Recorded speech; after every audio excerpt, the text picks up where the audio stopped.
Hello, I'm the Resolute Cartographer, and this is the story of what happened to the original Appalachian Brotherhood of Steel.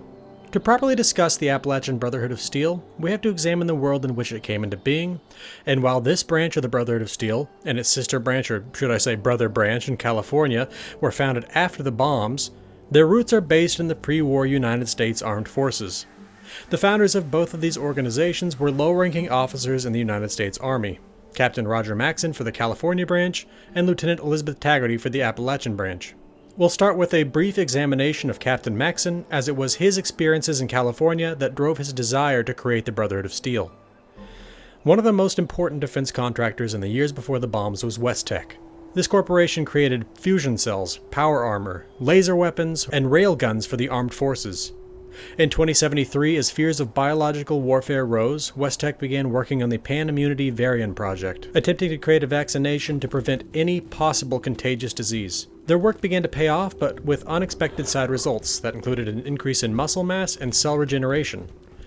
The project at this point moved in a new direction, the creation of super soldiers, and the Pan-Immunity Variant Project became the Forced Evolutionary Virus, or FEV project. In January of 2076, the government sent the Army in to secure Westech's California facility. Captain Maxson was second in command of this security detachment.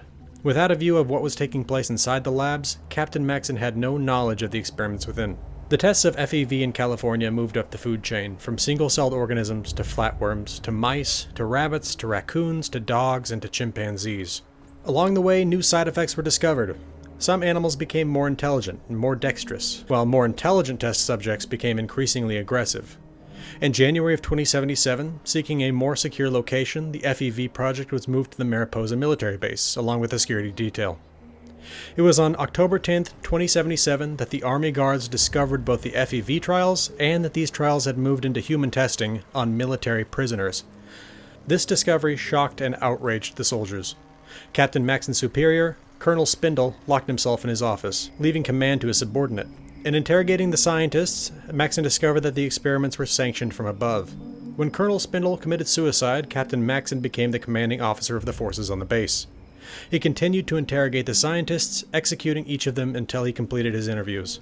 On October 20th, 2077, Maxson radioed the government, declaring his unit in secession from the United States. While the government didn't respond, the news of this act spread through the Army. Around the time of Maxson's mutiny, Lieutenant Taggerdy and her Army Ranger unit, Taggerdy's Thunder, had moved into West Virginia, where they were running war games against the United States Marines. The Thunder was composed of its commander, Lieutenant Elizabeth Taggerdy, Sergeant Ted Wilson, Corporal Johnny Moreno, Corporal Gary Weber, Private Hannah De Silva, and Private Esposito. These Rangers were excited to complete their war games with a promise of 2 weeks furlough in the aftermath, and Private De Silva, a local, had promised to show them the watering holes. On the morning of Saturday, October 23, 2077, the Thunder was on the move near Spruce Knob, preparing to take on the Marines when they heard strange cries coming over their comms. Moments later, they witnessed a nuclear detonation and realized that the long-feared nuclear exchange between the People's Republic of China and the United States had been initiated. They hurried back to the cave in which they'd set up their camp. Over the coming days, they attempted in vain to contact the chain of command, listening to the signals coming from the outside. They heard the chaos, the calls for help, and knew that there was something resembling a state government in Charleston, but heard nothing from the federal government. It went on like that for days until the voice of Captain Maxson came through. From California, he was calling out across the United States, trying to make contact with anyone in Appalachia that he could. Luckily, he made contact with his old friend, Elizabeth Taggerdy. She told him that they had heard of his mutiny, a notion that he brushed aside as the government he seceded from no longer existed. By this point, Captain Maxson had reached the Lost Hills bunker with his men and their families, and it was there that with the help of recently recruited renowned scientist Haley Takano that he obtained a secure satellite connection to Lieutenant Taggerdy. It was through this connection that he related to Lieutenant Taggerdy all that he had learned in his time on the Mariposa military base, and all that he had extracted from the Westech scientists that were operating the facility. He explained to her that he'd been attempting to contact someone in Appalachia because he knew there was another Westech facility there, and he needed someone to check it out. Stunned by what he had told her, the Thunder stopped attempting to find the chain of command. With nuclear winter closing in, they knew they would need better quarters. Private De Silva told the Thunder about a survivalist camp where they might be able to hold up. The camp had belonged to the Free States organization, but with all the Free States members in their bunkers, the Thunder found the camp abandoned. They arrived in a blizzard and spent the nuclear winter of 2077 to 2078 hunkered down in the cabins of Camp Venture, waiting out the snow. When the winter thawed, the Thunder ventured out to the West Tech facility in Huntersville, but found it inaccessible. This was until a local, Grant McNamara, broke the security. Inside the large, blue structure, they found horrors that scarred them. West Tech Huntersville had actually started human trials of FEV before their California counterparts, dosing the unsuspecting population of Huntersville with FEV in the water supply. The whole town was slowly converted into super mutants, adults and children. But the unethical behavior didn't stop there. While West Tech California was working to create super soldiers with their FEV strain, West Tech Huntersville was testing different strains of FEV to see how these strains would revise the form of the kidnapped civilian test subjects. While many of these experiments yielded short-lived piles of cells that self-terminated if they lived long enough to attempt it, they managed to create two viable creatures, the hulking Grafton monster and the mini-eyed snallygaster. The FEV on site had been deactivated by the staff before they left the labs in the aftermath of the bombs, but they hadn't sanitized the site. The things they witnessed there profoundly shaped the Rangers. The Thunder spent the next year securing their position and surviving. Though they were separated by a ruined continent, Maxon and Taggerdy remained in contact. In 2079, the Thunder began to attempt to secure the land around them. Ignoring Harper's Ferry, they followed the highway north to the Thunder Mountain Power Plant, intent on holding the location to ensure its proper maintenance and operation. There was one problem. The plant was already under the control of a stable force, the Free States. The survivalists had emerged from their bunkers in the spring of 2079 and started their own attempt to secure their surroundings. The Thunder laid siege to the plant for multiple days until the Free States members holding the site took the offered opportunity to evacuate. When agents of the Charleston emergency government scattered the region that June, they saw Taggerdy's people from afar, but decided not to get too close. Over the next year, there are few records of what Taggerdy's Thunder was up to, but we can assume that they scouted, scavenged, and generally protected their chunk of the increasingly wild mire. In 2080, they began to recruit, turning Camp Venture into a training center. From a class of 9 applicants, 3 dropped out, 1 died, and on January 3, 2081, 1 deserted. Known only as E. Fisher, an almost graduated Ranger demolitions expert fled into the Savage Divide, never to be seen again. Just 1 week later, 4 new Rangers joined Taggerdy's Thunder, Grant McNamara among them. They continued to train new Rangers over the coming years, but in the summer of 2082, these Rangers were granted new titles. Having confirmed through the efforts of Taggerdy's Thunder the complete corruption of the pre-war American military-industrial complex, Captain Maxon knew that a new way forward was necessary. Taggerdy, having borne witness to the horrors at West Tech Huntersville, was ready to permanently sever ties with the United States Army when Maxon revealed his idea for a new faction. This was the dawn of the Brotherhood of Steel. The Brotherhood would be modeled on the monastic military orders of old, and like those fighting monks who protected the knowledge of Rome when the Western Empire fell, the Brotherhood would gather up and archive the knowledge of humanity, waiting for a time when it would be needed again. This new organization would free these soldiers from the chain of command of the corrupt American government in the pre-war world. If some senator or general were to emerge from a bunker and try to use them to their own ends, there would be no confusion about where these former soldiers' loyalties lie. When Maxon introduced Taggerdy to the new rank names of Elder, Paladin, Knight, Squire, and Scribe, she was skeptical, but Maxon wanted there to be a uniting mythology for their group. They weren't simply soldiers for a dead nation, they were holy warriors, united to protect humanity and its technology from being lost in the harsh world created by the bombs. And so Captain Maxon became Elder Maxon, and Lieutenant Taggerdy, Paladin Taggerdy. These two arms of the same organization, though separated by thousands of miles of hostile territory, were united via the satellite communication system of the old world. This conversion to the Brotherhood was generally well met. This was not, of course, the case with everyone. Newly minted Squire Enrique Belmonte was not happy with the title Squire, due to the historical context of noble child servant of a knight. For Squire Gary Weber, formerly Corporal Gary Weber, the change seems to have been too much. In his heart, he was a Ranger, and no one was going to take that away from him. An original member of Taggerdy's Thunder, Corporal Weber disappeared on patrol, never to be seen again. Conversely, for those who took the change well, there was an improvement in morale and a feeling of purpose. They weren't waiting for the government to come back and give them orders, they were making the world better in their own way. Even Kim use dropped on patrols as a renewed sense of honor led the new knights and squires to return the unused Kims rather than use them recreationally. Paladin Taggerdy reorganized Camp Venture, building more secure walls, reinforcing the cabins within, and abandoning the cabins outside. The Brotherhood had 2 missions: protect the people of the wasteland, and secure and archive technology. This didn't leave a lot of room to farm, scavenge, or manufacture everyday goods like food, medicine, and ammunition. Thus, they began their policy of requesting supplies from other local factions. In the Charleston Provisional Government, former Majority Whip Tanner Holbrook lobbied to send the Brotherhood supplies. Unfortunately for Mr. Holbrook, the Brotherhood had failed their mission to secure technology in a way that would prove catastrophic for the Charleston Provisional Government. The Blackwater Bandits, one of the 5 raider gangs of the Savage Divide, stole a case of mini-nukes from the Brotherhood. They then proceeded to trade these to another gang, the Cutthroats, for a load of drugs. One of these bombs was used on Christmas Day 2082 by Cutthroat Raider boss David Thorpe to blow the Summersville Lake Dam, drowning the Charleston Provisional Government along with a great many of the responders living in the state capital. As terrible as the Christmas flood was, there was a far more deadly disaster brewing. Far from Charleston, over the mountains to the east, in an old Atomic Mining Services mine, scientists of the old military-industrial complex known as the Enclave were performing experiments. One of these experiments went awry and ended up contaminating a bat. This bat grew into a beast that would contaminate the land around it. The scientists contained the bat and planned to euthanize it until their boss, Secretary of Agriculture Thomas Eckhart, demanded that they instead breed more. At Camp Fincher, the Brotherhood continued to grow, training more members. There sadly were losses incurred, including that of recruit Kay Kelly via suicide, but many more viewed the Brotherhood with optimism and swelled the ranks. With enough members to make a difference, Paladin Taggerdy sent out parties to create new outposts. One of these, a new observation and communications post, was sat atop the Tower of Spruce Knob, where the Thunder had wargamed the Marines so long ago. A second group moved on Grafton Dam, where newly minted Knight Johnny Moreno took command of a force that secured the structure. Scribe Grant, the former civilian that got them into West Tech Huntersville, arrived and restored the power-producing capacity of the dam. With this outpost, the Brotherhood now had operations on both sides of the Savage Divide, and began to escort trade caravans between the responders and the Free States.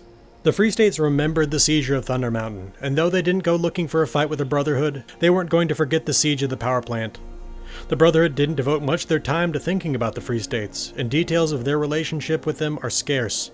But we do know that Knight Moreno took it upon himself to post a notice about the missing hunting party that, as it turns out, was lost undertaking a mission against the non-feral ghouls of the mire.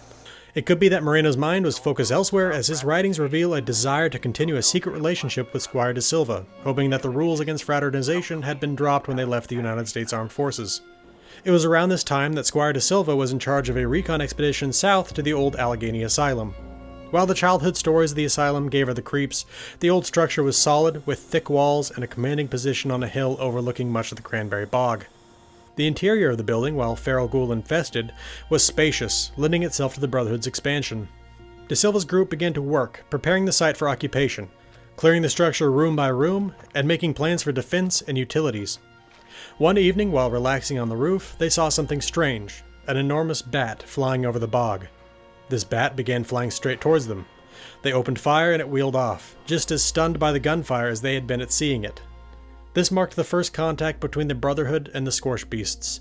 Scribe Grant arrived at the asylum and began work restoring the site. While the soldiers there were exhausted by his energy, he rapidly mapped out a plan for the future of what they christened Fort Defiance.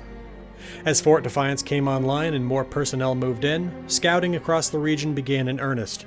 Among those scouts was Squire Schultz, who explored, among other places, Kerwood Mine and the flooded train yard, preparing reports on these out-of-the-way places. He was also among the scouts who dared the dangers of Watoga. Amazingly, the scouts even managed to set up a robot vendor in Watoga.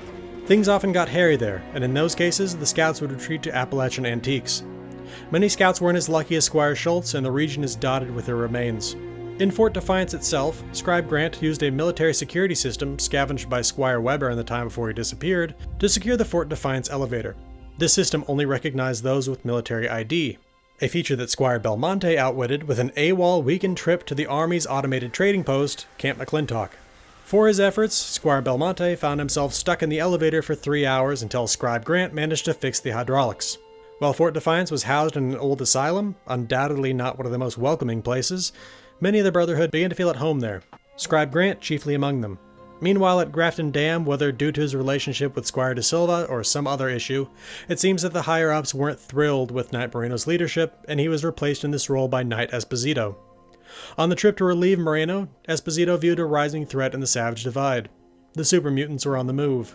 While Taggerdy's Thunder had toured West Tech Huntersville when the smell inside had been the most dangerous foe, Huntersville was now swarming with mutants. The mutants were spreading out, threatening the cross-mountain trade routes. Unbeknownst to the Brotherhood, Thomas Eckhart and the Enclave had reactivated the FEV vats of Huntersville in order to accomplish a mission of their own. At Camp Venture, the Brotherhood stepped up training in order to have more forces ready for a large offensive. One of the new recruits in this effort was Tex Rogers. Rogers, a Texan, was somewhere in New England when the bombs came down. He spent the next few years trying to get home, traveling 400 miles on foot. When he saw the Brotherhood in operations against some raiders in Grafton, he was impressed. Tex was a veteran of the Anchorage campaign, and he saw the skill with which they operated.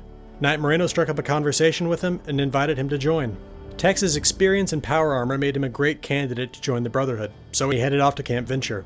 It was there that he recorded holotape messages for his wife back in Texas in the hope that he would someday get back to her. He found camaraderie with the Brotherhood, food, shelter, showers, and power armor. Tex and the rest of the Brotherhood were soon on the move. In the spring of 2086, the Brotherhood and the Responders joined forces against the super mutants. Their forces encircled Huntersville, erecting barricades around the town. The fighting was fierce, but by the end of May, the coalition was victorious. The battle cost many lives, including those of Paladin Swafford and Squire De Silva. While Shannon Rivers, the Mistress of Mystery, was hoping that this success would yield a new order, with the Brotherhood and the Responders securing the region, a change was brewing in the Brotherhood. After eulogizing Squire Hannah De Silva, Elder Maxon handed down a new directive. The focus of the Brotherhood was shifting, from equally helping people and preserving technology to a much stronger focus on technology. Maxon's view was that, quote, "Helping your fellow man is a good goal, a soldier's goal, but this, we will be the catalyst that changed the world," end quote. As their Brotherhood began shifting into this new stance, events were unfolding in the congressional bunker beneath the White Spring Resort. Thomas Eckhart, the aforementioned Secretary of Agriculture turned Enclave President, ordered the release of the scorchbeasts. While the occasional scorchbeast had escaped containment, such as the one that De Silva's companions dispatched at Fort Defiance, they would now all be set loose on the unsuspecting population of Appalachia en masse. United under dissident General Ellen Santiago, much of the Enclave officer corps turned on their president. Pulling back from this story slightly, we see in Ellen Santiago a potential view into what may have happened to Elizabeth Taggerdy and Taggerdy's Thunder had they not joined Roger Maxon in forming a new organization, separate and apart from the United States Armed Forces. A colonel at the time of the bombs, Ellen Santiago had shepherded a sizable force of the Army out of D.C. in the days after the bombs. These soldiers had arrived at the White Spring, knowing only of the outward purpose of the secret White Spring bunker, a place for the United States Congress to run the country in the aftermath of the nuclear exchange. Her forces were integrated into the Enclave and were made party to the terrible and immoral acts carried out across the region. She stuck with the chain of command of the corrupt government of the pre-war. When the coup finally came against Eckhart, it was too late. The scorchbeasts were free. It wasn't long before these monstrous bats appeared in the sky over Harper's Ferry, and in less than an hour, the 7 years of successful management by the Free States was brought down by the evil of the Enclave. Evil facilitated by Ellen Santiago. Even if the release of the scorchbeasts had been in complete opposition to her desires, because she subjugated herself to the Enclave, she made their actions possible. As the Free States returned to their bunkers, the number of scorchbeasts began to increase. The Brotherhood began to focus more of its forces on the Cranberry Bog. With this rising threat and the new directive from Elder Maxon, Paladin Taggerdy ordered the abandonment of the Grafton Dam and the reassigning of Knight Esposito to Camp Venture.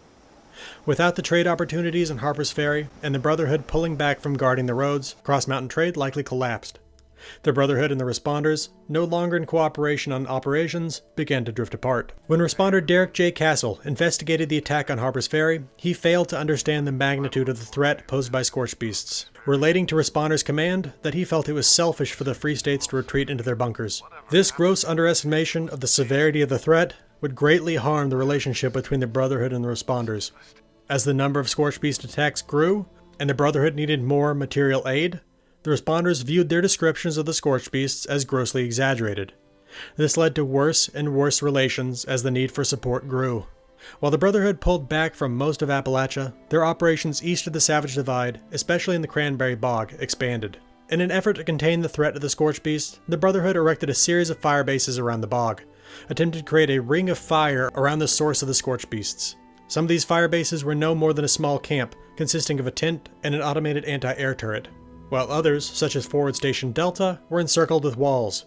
In a somewhat comedic event, a pair of hapless squires at Forward Station Delta attempted to drive a 60-ton tank across the bog in the hopes of bringing it home. It sank in the very soft earth where it sits today. The Brotherhood also expanded their reach with a camp sitting at the eastern mouth of the Big Bend Tunnel, where they hoped to keep the Scorch from moving through the train tunnel. This camp also traded with the reformed cutthroat raiders that were eking out a living under the mountains. In a sign that not all of the Brotherhood was fully on board with the new technology over people directive, the head of that camp, known only as Melissa, potentially Knight Melissa Risha, was known to make unbalanced trades with the tunnel dwellers, hoping to help them out. Regardless of the shift in priorities, the threat in the Cranberry Bog was rising. Many of the graduates from Camp Venture recognized the severity of the threat and were willing to lay down their lives if it meant that they could stop the scorchbeasts and their minions from scourging Appalachia. Others began to view the cause as unwinnable. One recruit, known only by the name Henry, opined that the Brotherhood was training troops just to get them killed. For those that were willing to fight, though, the Brotherhood was the only force that had a chance of beating the Scorched, and thus they had nowhere else to be. Communications between the eastern and western arms of the Brotherhood began to worsen as the satellite infrastructure of the old world began to fail. Before the war, an extensive network of communication satellites had kept the world connected. Now, a decade after the end, more and more were going dark. Some reached the end of the life of their power supplies. Others, no longer maintained by operation centers, moved out of alignment, collided with each other, or dropped out of orbit. Regardless of the cause, communications between the Brotherhood in California and the Brotherhood in Appalachia were on a timetable that was coming to a close. There were no landlines crossing the whole of the country anymore, no network of radio stations. There would soon be a nearly 2,100-mile gap between the two branches of the Brotherhood, with no way to communicate. With the threat of the Scorchbeasts rising and the satellites failing, much of the communication time was spent on solving the Scorchbeast problem. Some of these efforts were more useful than others. While ultrasight power armor plans provided by the Western Brotherhood and improved by Scribe Grant would have been greatly appreciated in other times, there was simply no way to get the resources together to build what these plans entailed. On the other hand, the sonic generator device designed by Scribe Grant, with input from Scribe Takano, meant that the Brotherhood could bring the beasts to them, rather than simply intercept them as they reached the Ring of Fire. This mechanism lightened the load of the Brotherhood by allowing them to focus their forces at Fort Defiance. While this part of the communications between the East and West was made public, the overall analysis of the Scorchbeast threat was hidden from rank and file for fear of what it would do to morale. The assessment was this: the Scorchbeast threat was apocalyptic. The current way things were being run was unsustainable, and if an advantage couldn't be found to curb the growth of the Scorchbeast threat, there was nothing that would stop them from wiping out the Brotherhood, Appalachia, and eventually the world. On July 20th, 2093, Senior Knight Wilson sent Paladin Taggerdy an email confirming the closure of all Brotherhood operations outside of Fort Defiance and Thunder Mountain. Due to its close proximity, it seems that the camp at the east end of Big Bend Tunnel was allowed to continue to operate for the time being. The new method of dealing with a Scorchbeast entailed using watchmen to spot Scorchbeasts. This would then trigger the use of the sonic generator that would draw the beasts in, where a combination of AAA turrets and knights would bring the beasts down. Manpower was rapidly becoming an issue, and thus when missions failed, efforts to recover the lost were no longer attempted. A group known as Romeo Squad, likely a use of the military phonetic for the letter R and not a comment on their romantic natures, were dispatched to investigate the storm sewers beneath the city of Harper's Ferry. There is a rumor that this seemingly innocuous location was host to security turrets and advanced robots. Romeo Squad never returned, and their bodies were never recovered. As a side note, while it seems that Romeo Squad never discovered the reason behind these advanced security measures beneath Harper's Ferry, further investigation by the residents of Vault 76 eventually revealed that the storm sewers concealed a massive pumping station that sends vast quantities of water to the Enclave stronghold at the White Spring Resort. Back to the Brotherhood, though. Paladin Taggerdy soon announced a new change in priority.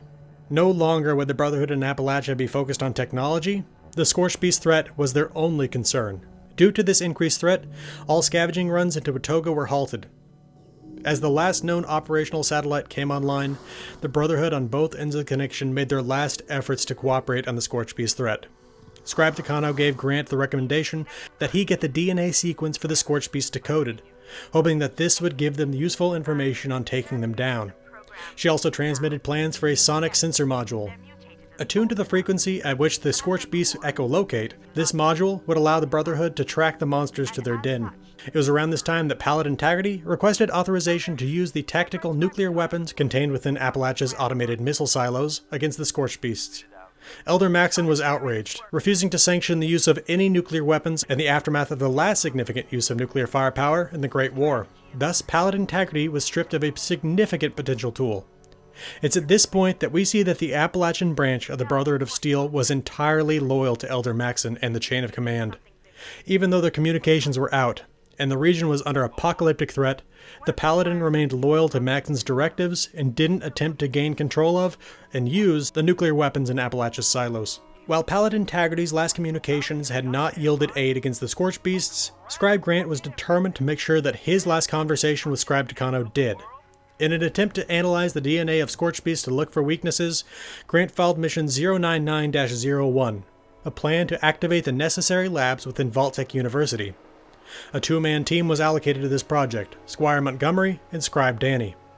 The constant and increasing demands for aid and the recruitment of responders such as Rachel Price had left the responders on the edge of open hostility to the Brotherhood, and thus the duo had to sneak into Morgantown. Vault-Tec University was infested with feral ghouls, and the mission was seriously undermanned. Even though they gained access to the lab, Danny was killed. Scribe Danny was the technician. Without him, Squire Montgomery was incapable of restoring the lab on his own. Montgomery went down, cursing the Brotherhood for having sent him in so unprepared. As with Romeo's squad, there was no contingency for their recovery. Knowing the importance of the work at VTU, Grant requested a repeat mission, a request Paladin Taggerdy denied. They couldn't spare the men, and they couldn't risk making the responders hostile. There was only one path forward that the Paladin could see: a head-on suicide mission to destroy the scorchbeasts where they lived.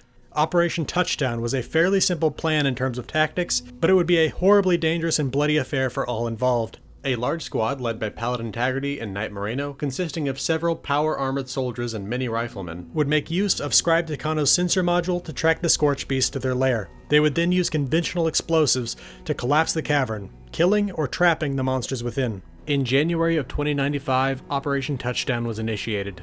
In a last-minute act before leaving her office, Paladin Taggerdy left a terminal entry behind for those who might come after should they fail.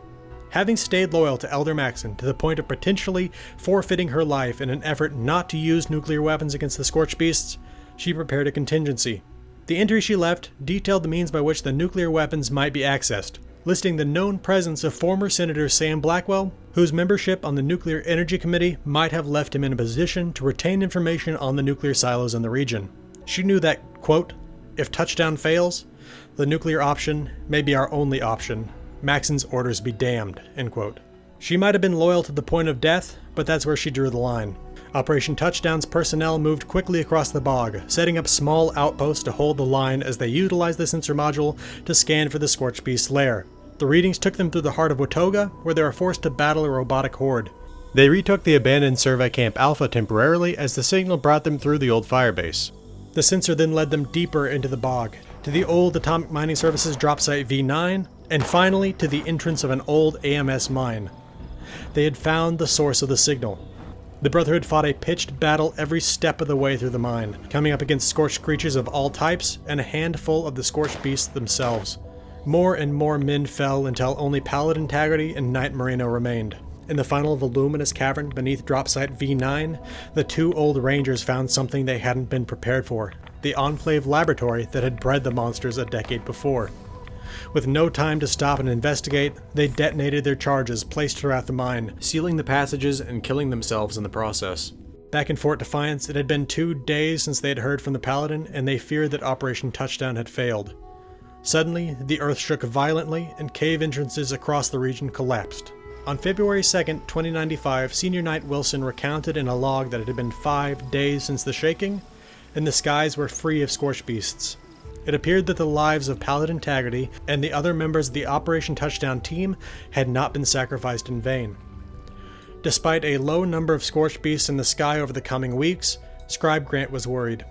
He petitioned Senior Knight Wilson for a follow-up mission to 099-01, hoping that they could finish what Squire Montgomery and Scribe Danny had started at VTU. Senior Knight Wilson refused, telling Grant that with all the people they had lost on Operation Touchdown, they didn't have the manpower to run that operation again, and besides, the scorched beasts were dead. Within weeks, the numbers of the giant bats began to climb again. At this point, Senior Knight Wilson couldn't afford not to request material aid from the responders despite the potential backlash. On one of these missions to Morgantown in March of 2095, a responder let slip that Amy Carey, an independent scientist, was working on a piece of technology that could detect scorched contamination in the environment. The Brotherhood recognized that this tech could be used to set up a sensor network to detect incoming scorched attacks.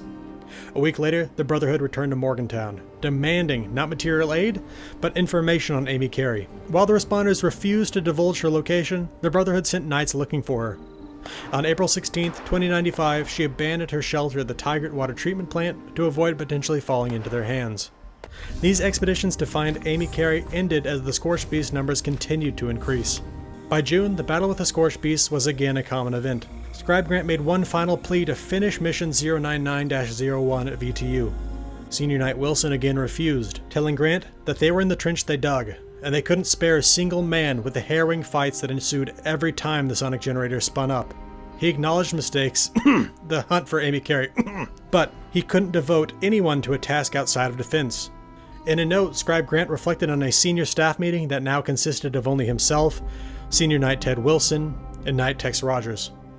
This was all that remained of Taggerdy's thunder, now that Squire Esposito had fallen in a battle against a trio of scorchbeasts.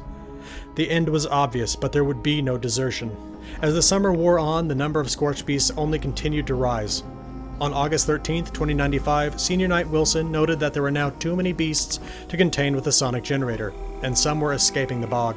As the scorchbeasts and their minions on the ground laid siege to both Fort Defiance and Thunder Mountain, Scribe Grant prepared a message for those who might come after, imploring listeners to look beyond their own needs and to help their fellow man. By August 18, 2095, it was clear that the end had come, and Grant left one final note. The generators were out of fuel. The attack was unending. The Brotherhood had fought a good fight, but their defenses were failing. Fort Defiance did not survive the night. The next day, Squires Rosencrantz and Squires Rosen and Gilden at Thunder Mountain recounted their own story of unending attack and failing defenses. A final radio message played out across Appalachia. Defiance has fallen. Across the wasteland, the message had an effect that ranged from confusion to disbelief to fear.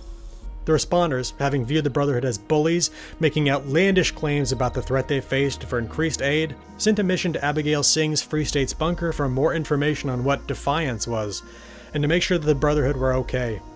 Abby Singh remarked that the Brotherhood had been the only force that could go toe-to-toe with the Scorchbeasts, and they were gone. Free States leader Raleigh Clay broadcast a message telling the other members to stay in their bunkers if at all possible, while he gathered a group to salvage what they could from Camp Venture. The dwellers of Big Bend Tunnel went to the east end when they noticed an increase in the Scorched, and they found the Brotherhood camp abandoned. Despite early confusion on the meaning of Defiance has fallen, the lack of the sonic generator operation at Fort Defiance meant that the responders soon saw Scorchbeasts for the first time and realized just how wrong they had been. As the Scorched Beasts and the Scorched came flooding over and under the Savage Divide, the responders were soon facing the same fight, but without the benefit of military training and power armor. In March of 2096, the Free States sent an expedition to inspect Fort Defiance that was forced to turn back near the bog town due to the sheer quantity of the Scorched and their beasts. Strangely, in early August 2096, someone is said to have left Flatwoods with supplies that they hoped to use to aid Fort Defiance, despite the fact that it had fallen almost a year prior. In 2103, a bit over 6 years since the fall of the Brotherhood, Jonah Ito came to Fort Defiance, where he can be found mourning the loss of his sister, Katie Ito, a knight who fell with her brethren in the Last Stand. 2103 also marks the return of Initiate Vernon Dodge. Dodge unintentionally deserted the original Appalachian Brotherhood while in training. He'd been attempting to keep a friend from going AWOL when the two of them were captured. Dodge then endured a decade of slavery, returning to Appalachia to fight in the Watauga Civic Center slave arena. He managed to escape his servitude and took up residence in the ruined Watauga Towers residential block. With some persuasion, he'll travel to Fort Atlas, where he will join the new Appalachian Brotherhood that has arrived with Paladin Romani.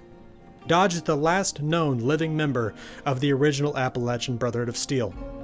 Something that I had trouble finding a place for here is the air power of the Brotherhood of Steel in Appalachia. The Brotherhood were in possession of vertibird aircraft, as evident from their crash sites. This is mentioned nowhere in any lore that I've found. I have to assume that these were easy prey for the Scorchbeasts, and thus they likely went down sometime in the mid to late 2080s. This was likely around the same time the Brotherhood lost their transport bots that carried tech from Camp Venture to an offsite depot. Anyway though, that's everything of consequence I could find on the Brotherhood of Steel in Appalachia, but I have a few things to say about everything I've recounted. First, I think that it's important to say that this Brotherhood, the Appalachian Brotherhood, was the Brotherhood. That is to say, it was just as much the original Brotherhood of Steel as the one in California, due to the constant contact. You could say it was more in step with the California Brotherhood than any subsequent chapter has been. I don't even know if I would call it a chapter of the Brotherhood, as that seems to me to imply a level of separation that isn't warranted. The members of the Brotherhood in Appalachia loved Maxon for his speeches and missed him when the satellite communications went down. Next, when Elder Maxon changed the priority of the Brotherhood from helping people and securing technology to just securing technology, it was a huge miscalculation. When the Brotherhood ostensibly stopped caring about their fellow survivors, it lost recruits, support, and prestige. Collecting and archiving tech before it rots away is an absolutely important objective. That being said, it's too esoteric a goal for people trying to survive day to day to support. If the Brotherhood asks for food and they just saved your farm, that's one thing. When they ask for food after having just archived the technology required to make Scotch tape, that's a little bit less welcome. Next, not bringing a responder or two to witness the nature of the scorchbeasts was another massive mistake. I will grant his opposition to this idea that the responders knew how Harper's Ferry had fallen and didn't give them enough thought. But there's a big difference between hearing about a scorchbeast and seeing a scorchbeast. A little influence at the top of the responders and the Brotherhood may have gotten all the support and manpower they needed. This also falls to an extent on Paladin Taggerdy, who didn't trust outsiders. If she had made a little bit bigger of an effort to get the responders on board, it might have made all the difference. Lastly, cooperation could have saved the Brotherhood and the rest of Appalachia. This is related to the previous point, but it's bigger.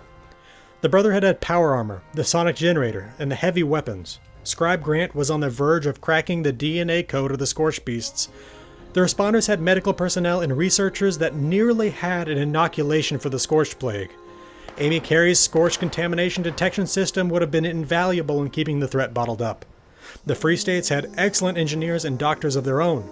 Appalachia had enough people in all these groups that they may not have even had to resort to the nukes if they had continued to work together after the Battle of Huntersville in 2086. The fall of Harper's Ferry should have galvanized society against the threat that was the Scorched and the Scorched Plague. 2086 was the year that the post-war society fractured. Together, they could have survived. Apart, they were picked off one by one until they were gone.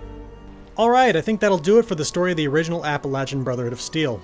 If you want to receive notifications when I launch these lore videos, you can follow me on Twitter at GamingWithMaps. If you appreciate what I do here and you want to support the channel financially, you can become a patron on Patreon. To this end, I want to thank my patrons Mesothelioma, 76 of Texas, Shetland, and Jill AWS for their support. This has been the Irresolute Cartographer. Thanks for watching. I'll see you again next time.